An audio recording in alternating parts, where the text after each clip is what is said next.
It has been a busy day for agents of the Special Services Bureau of the Abilene Police Department. A raid at a local motel this morning netted police some marijuana and also some suspects. In all, 7 suspects from California and Arizona are in custody tonight. Good afternoon, everybody. Thank you very much for being with us. It was a bizarre turn of events today for Abilene narcotics officers. It all started out as a routine drug raid, but got bigger when one of the suspects inadvertently fingered several other suspects. The drug bust in the 5300 block of South 7th Street at mid-morning netted agents 7 suspects and a quantity of what they believe was cocaine and marijuana. Now, one of the suspects wanted to talk to an uncle and gave officers a phone number.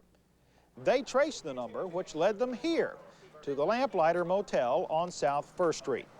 There, officers took 4 other men into custody and discovered a small amount of marijuana at the time of the arrest.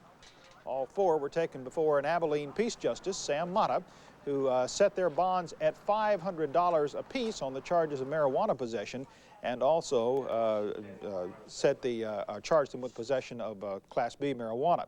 Now, all 7 people arrested in the house on South 7th Street were charged today with possession of cocaine with intent to deliver and also possession of marijuana. Bond for each of them was set at $25,000. The investigation by police is continuing tonight. Well, you can circle Saturday, October the 10th on your calendar. That's the day voters in Abilene will go to the polls to decide the fate of more than $12 million in capital improvements to the city of Abilene. The council set the stage for the election this morning at their meeting, and without siding on any of the issues, they did encourage voters to consider all of the propositions. The council wasted little time in calling the fall bond election. On the ballot will be 4 propositions, ranging from building a new public library to purchasing new fire trucks. The total price tag, just under $12.5 million. If all 4 items pass, it will mean an increase of 2.3 cents each year for the next 3 years. On the average home, that would equate to another $8 in taxes. The largest of the items will be the new public library, $7.2 million. Supporters say it is one of the best deals on the ballot.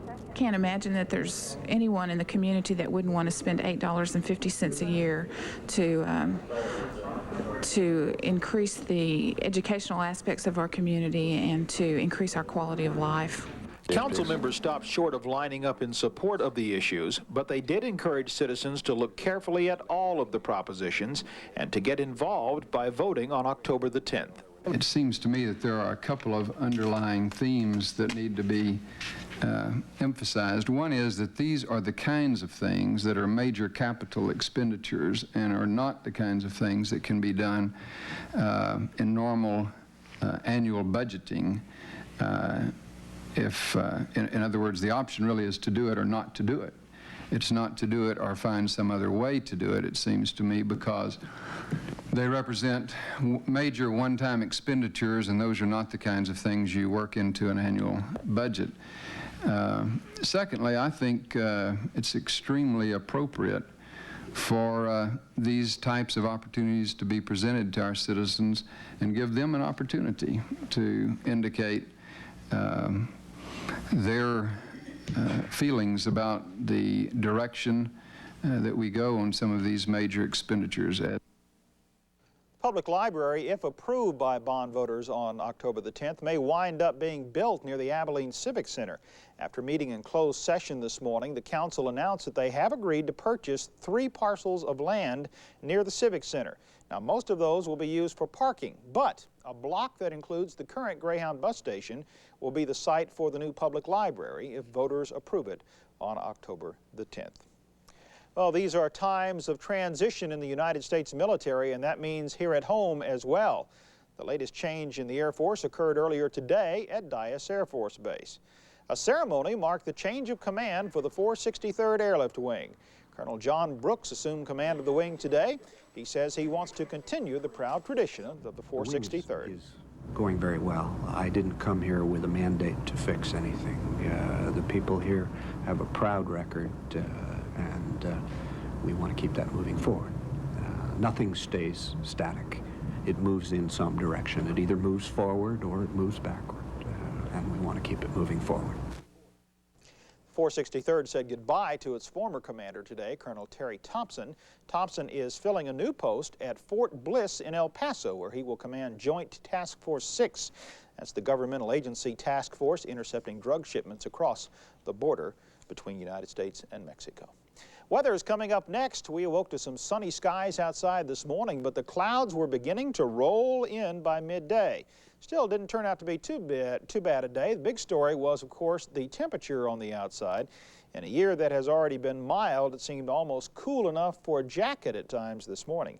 It all has to do with that cool front that came through the area yesterday. And in a moment, Rex Andrew will be back to tell us whether or not we can look for more of the same into the weekend. This is Big Country News at 5 with Downing Bowles. Weather with Rex Andrew. And cover story with Bernadette Hamilton.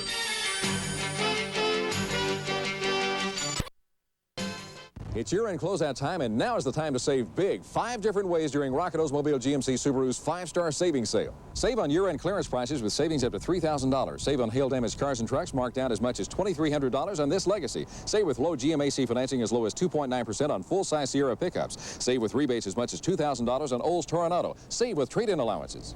Yes, the savings are yours 5 different ways during the 5-star savings sale now at Rocket Oldsmobile GMC Subaru.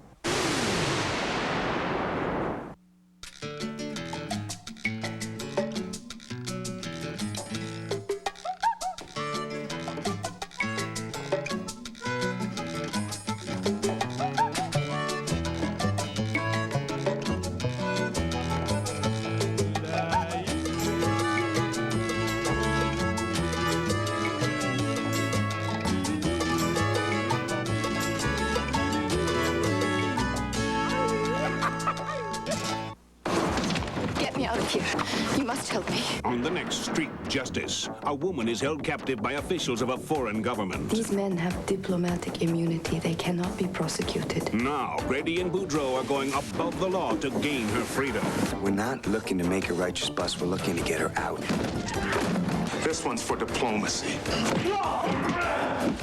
On the next Street Justice. Sunday at 10:30 p.m. Only on KRBC TV. Well, before we get to the weather this afternoon, I want to explain to some folks that some portions of the program this afternoon at 5 o'clock will be a little different than we normally do them.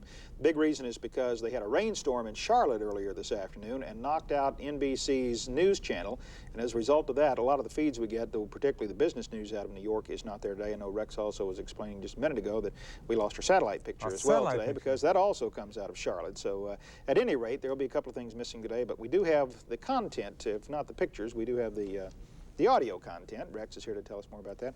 Rex, what's left of Andrew is not much at this point. There's still some rainy weather over there, and without that satellite, we'll just use our imagination. But imagine that there's still a lot of cloud cover over there in the southeast because there is a lot of cloud cover over there. What's left of what was Hurricane Andrew and what was Tropical Storm Andrew is now a tropical depression, and it's been centered over Columbus, Mississippi, which is right on the Mississippi-Alabama border. Right. Still bringing some heavy rains and strong storms to the southeast. A number of different states in the southeast, Alabama, Georgia, Tennessee, experiencing severe weather watches like tornado watches and severe thunderstorm watches. But of course, the storm not as strong as it was when it hit land. Rainy weather to the southeast, lots of sunshine over West Texas. Let's take a look at the maps today.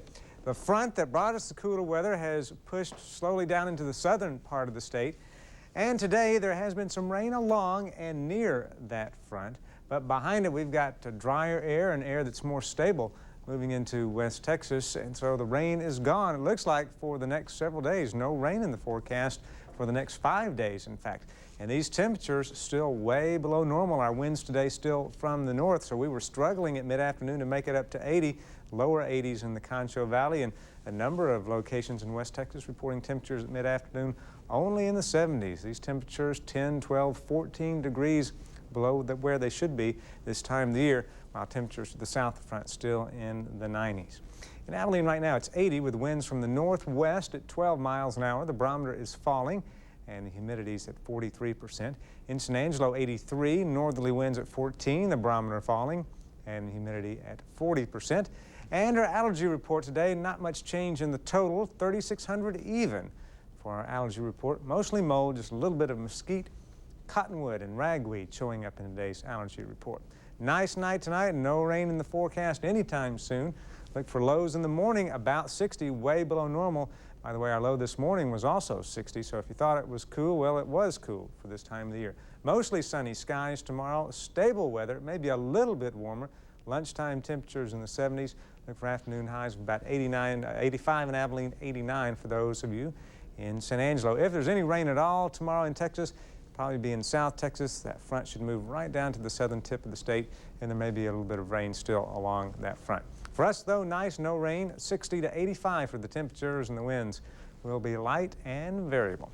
Our weather quiz for today. On this date, 28 years ago, 1964, Hurricane Cleo hit where? Biloxi, Mississippi, Corpus Christi, Galveston, or Miami? Hurricane Cleo. And if you can remember that one, you have a good memory. I remember it, but I don't remember where it hit. The name sounds familiar. That is the question. Answer and final weather. Okay, thank you, Rex. And a little bit later on, we're going to talk more about the Salvation Army and some of the other support efforts going on to help those people who were hit by the hurricane. So that'll be coming up. Thank you, Rex. Well, we're all becoming more environmentally aware these days. We have seen an increase in recycling and efforts to make our community cleaner and prouder.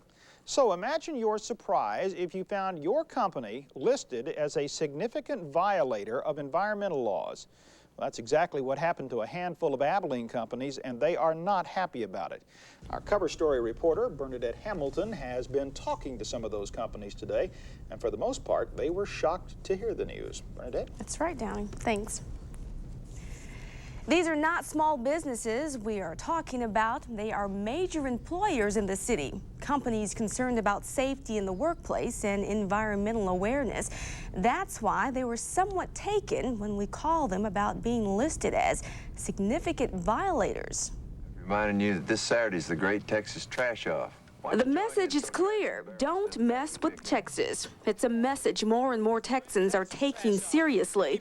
But this story is about the kind of environmental damage you don't see.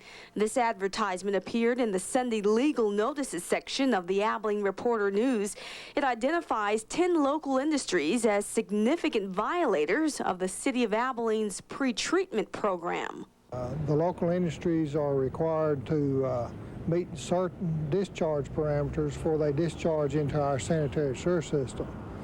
So the EPA sort of regulates industries inside a municipality where they discharge into the municipal sanitary sewer system. This is Abilene's General Dynamics plant. They have been identified for discharging excessive sulfides and cadmium into the sewer system. Company spokesman Steve Abel declined an on-camera interview today, but said sometimes something goes wrong and occasionally chemicals leak. But he defends the company's practice of treating water before returning it to the city's system. Hendrick Medical Center has been identified for releasing excessive silver, a byproduct of x-rays. Again, hospital representatives were not available for an on-camera interview, but said the violation occurred 7 months ago and had been corrected. The city says that in each case, the violation may be listed as significant, but is considered otherwise as far as the city is concerned. It doesn't mean that an industry has done anything really bad. It just means that there's a minute parameter in there somewhere that they may have got triggered on for a certain period of time for the past 12 months. And under the rules, we're required to publish those, what they consider, they call them violators. And Hargesimer says the chemical waste is so small that it does no harm to the community or causes pollution problems. But due to the strict EPA rules today, these industries must be cited for their violations, significant or not. And that's today's cover story, Downing. Okay, Bernadette, we do want to point out to people that we did try to get in touch with a number of these companies and talk to them, and they either had not heard the news and said they would get back to us, or they did not wish to appear on camera in an interview. So that's correct. Thank you very much, Bernadette. Appreciate it. Well, up next, our exclusive 60-second house call. Today, suing your doctor. Malpractice suits are driving some doctors out of business, but many of these suits could be avoided. And we'll explain how next in our 60-second house call. Here's the best truck offer of the year. 2.9% financing for 48 months on Chevy full-size trucks. Right now, every Chevy pickup in the big country carries rock-solid savings. And low 2.9% financing for 48 months can save you another $3,000 in interest alone. There's never been a better time to own a Chevy. Ranked the best quality full-size pickup of all. Don't miss out on 2.9% financing for 48 months. See one of the big country Chevrolet dealers right away. You know where the entire population of Earth is right now? Down at the Dairy Queen having a DQ country basket. It's on sale now. Pure beef steak fingers, country gravy, Texas toast, French fries, on sale, just $1.99. And you know the only place on earth you can get one.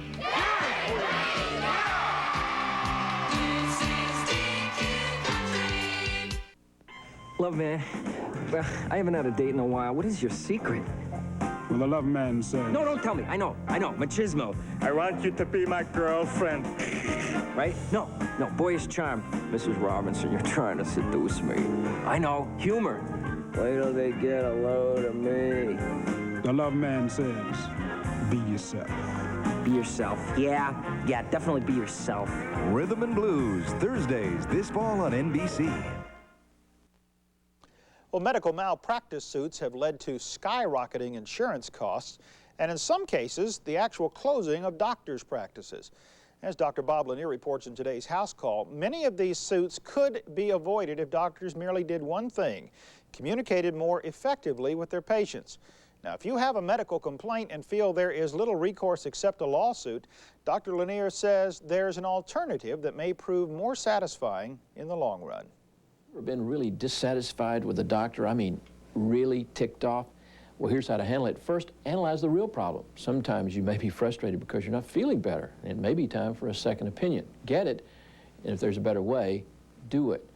Now, if you're unhappy with a doctor, don't suffer in silence. Write a letter. That's a curious thing. But most doctors are very oriented toward the written word. Most of the time, you'll get a response. If not, it may be time to change doctors and get someone you can communicate with better.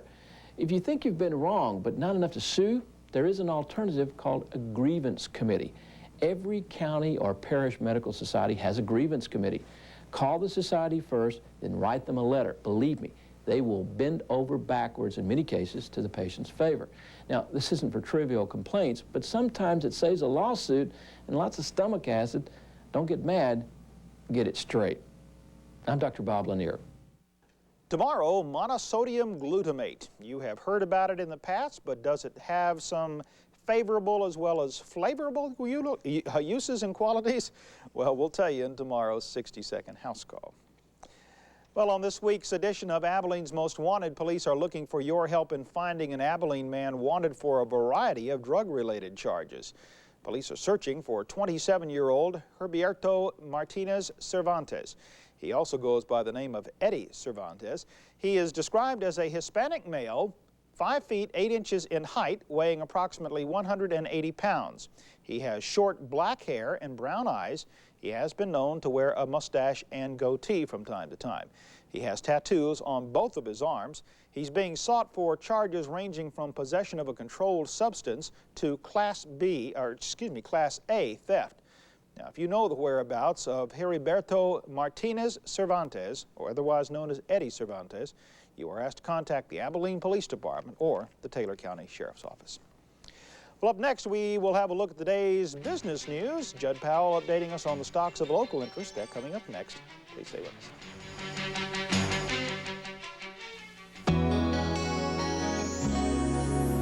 A luxury car made for you in America.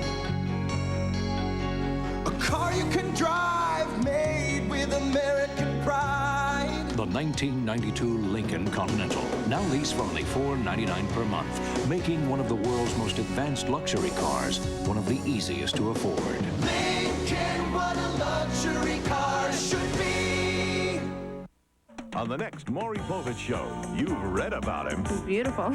You've dreamt about him. Blue eyes, big biceps. You'd do absolutely anything to meet him. Ladies, it's your lucky day, because Maury has romance cover boy Fabio in the flesh. Check him out. It'll be worth your while. Plus, they turned on me. I turned on them. Meet a mob queen who broke the code of silence on organized crime on the next Maury Povich Show. Fridays at 3 on your Big Country News Station. From a distance, there is harmony. Well, as we normally have each afternoon, Sue Herrera is in to check the latest national and national financial and business news. But as we explained earlier at the top of the newscast, they've had a big rainstorm in Charlotte today, and it knocked out their power at the news channel, NBC's news channel. As a result of that, we are having to adjust our schedule a bit. Sue will be back tomorrow with the business news. Judd is here, though, does have the things that Sue normally would have had. And I have been vying for her job for a long time, so hey, he's been wanting to replace her for months. And a couple of good things to report today. Yeah, there were some real good things. Number one, the gross domestic product numbers. Now, those used to be what we call the GNP numbers. Were released this morning. They were a little bit lower than expected, but they were still up. The economy grew in the last month, up 1.4%.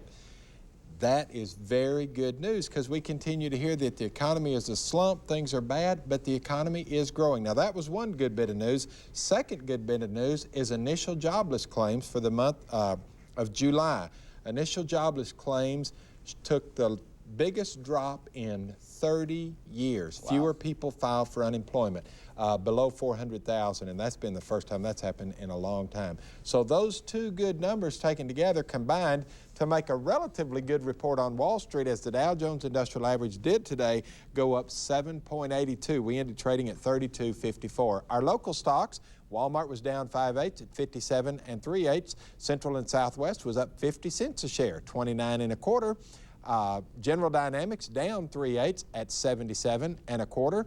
Pride today was up 25 cents at 9 5/8. InSearch up 1/8 at 14 3/4, and Texas Instruments up 3/8 at 38 7/8. And oil prices were up 12 cents a barrel, $21.13. So those two good numbers today. This is the third day in a row the market's been up, so keep it going. That's okay, and of course that follows on the heels of a couple of days where the market was down. Right. And there seems to be a lot of optimism out there. The optimism is beginning to increase, we sense, yes. Okay, great. Tonight at 10 o'clock, by the way, we're going to have a story about construction in Abilene being up second highest rate in the state, 120% locally, and we're going to hear from some folks in construction. Let's stay tuned and watch that. Okay, thanks a lot, Judd. Do appreciate it. Well, in just a moment, John Neese will be in to tell us all about the sports news, and Rex Andrew is back with a look at the forecast, including details about the weekend. Will it rain? Well, we'll find out when we come back. Good afternoon, Abilene. It's Thursday afternoon, and we're at Star Lincoln Mercury Dodge Isuzu, winding down just the last few days of our 92 model closeout. What that means to you is you've only got a few days left to take advantage of some of the best bargains in the big country on new cars. You come down and pick out any new 92 car or truck, drive it off the lot for 1 cent over the factory invoice, and the best news is you get to keep all the rebates up to $3,000 comes back directly to you. Now, we offer excellent bank financing, Ford Motor Credit and Chrysler Credit, so now's the time to buy. In fact, if you want a used car, we got one of the best selections in the big country. But if you're looking for a new 92, how about the Lincoln Town Cars and Mark 7s? There's a $3,000 rebate right there. Dodge, we've got the Shadow, we've got minivans, we've got Dakota pickups. There's a $500 rebate, plus the Dodge Cummins diesel. So 92 model closeout, 1 cent over the invoice, and you keep all the rebates up to $3,000. At Star Lincoln Mercury Dodge Isuzu, South First and the Winters Freeway, you always get Star treatment.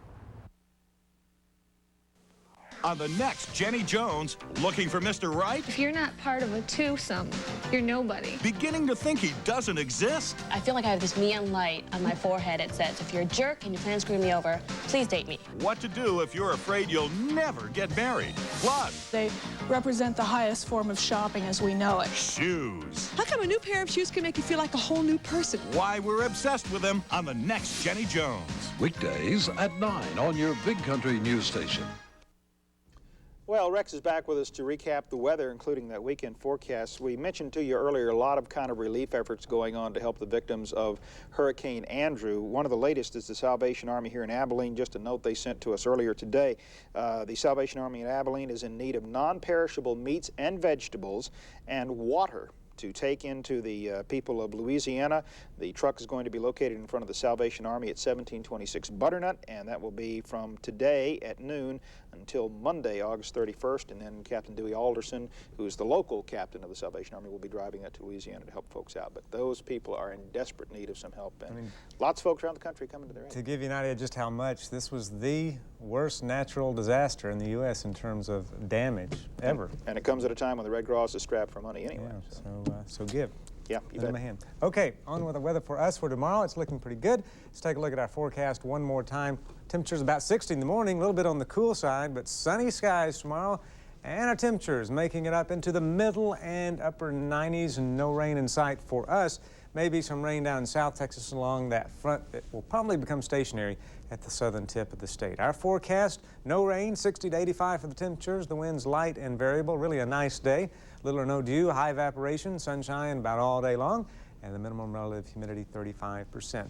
And then no change all the way through the weekend into next week. Lots of sunshine ahead with temperatures inching up towards 90 degrees by Monday, and the low temperatures trying to make it up to 70. And then by Tuesday, maybe up into the middle 90s.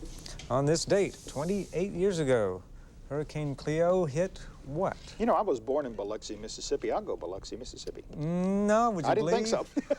Would you believe it was Miami? But that one caused $125 million in damage. I don't know what that is in 1992 dollars, but still not nearly as much as this latest one. Golly, bad storm. Thank you, Rex. Well, it's sports time. John Neese with us now to tell us what's going on in sports, John. All right, Downing, gearing up for football season. Both Cooper and Abilene High have their final scrimmages tomorrow night. Eagles will be at Shotwell Stadium to face Lubbock Estacada. Cooper will be in Stephenville to take on North Mesquite. It will be the first scrimmage for Cooper, who will be looking to see how much progress they've made since two-a-days started 10 days ago. A really good practice. We'd like a practice where there's a lot of enthusiasm, and we'd like to look at our players and find out what our weaknesses are and make a few personnel decisions. And like I say, it's just a good opportunity to gauge where your football team is. And of course, we've been working now for 2 weeks to see if we've made some improvement. And we've retained a lot from spring training, but it'll be interesting to see how well we execute in this scrimmage. All right, Cougs start the season in Brownwood against the Lions. Abilene High will be at home to take on Stephenville. Last night, Texas A&M Aggies offense started the 1992 season just like they finished the 1991, and that was having some serious problems scoring. But unlike their game with Florida State on January the 1st, the Aggies able to win last night's low-scoring affair with Stanford. I don't know about you, but rodents and college football, it's a duo that just doesn't mix. Aggies only had 33 yards of offense in the first half. Early fourth quarter, down 7-0. Jeff Granger, who looked pretty bad in that first half, the touchdown pass to Greg Schopp, and we were tied at 7-all. Aggies would then come back with a field goal from Terry Venetoulias, and that gave them the 10-7 victory. Number 7 ranked Aggies win last night, 10-7, the final in the Pigskin Classic. To baseball, where the Toronto Blue Jays used to have the reputation of never pulling off the big trade, but that's changed the last 2 seasons. And today, the first-place Blue Jays acquired one of the best pitchers in the National League to help them hold off Baltimore in the final 6 weeks of the season in that AL East race. Blue Jays pick up David Cone from the New York Mets. Cone leads the majors in strikeouts as he has 214 to go along with a record of 13-7. Mets receive rookie third baseman Jeff Kent and the infamous player to be named later. Cone eligible for free agency at the end of the season, which is one reason the Mets let him go at such a bargain price. Blue Jays say that Cone will start Saturday against Milwaukee. Okay, Rangers go for their first 4-game win streak in the Toby Harrah era tonight as they host Kansas City. Nolan Ryan, who is winless in his last 3 starts, will go for the Rangers. Kansas City will counter with Hippolito Pichardo. Okay. More sports tonight at 10. Thank you, John. Look forward to that. Now here's a look at some of the other stories making news around the Lone Star State this afternoon.